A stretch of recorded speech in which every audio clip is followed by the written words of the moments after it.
মজা যতই করো আসলে তুমি কাইলা, কোনো লাভ নাই রে সাবান সোডা দইলা। কাইলা গ্যাংয়ের সভাপতি ওরে মিস্টার কাইলা।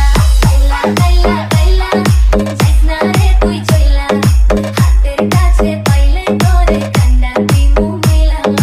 তোর থেকে অনেক ভালো আমগো দাদু ভুইলা।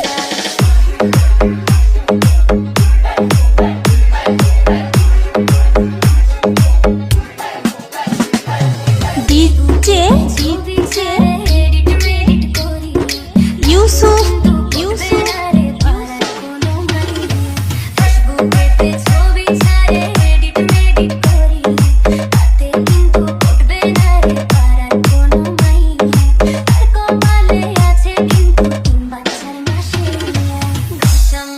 যতই করো আসলে তুমি কাইলা, কোনো লাভ নাই।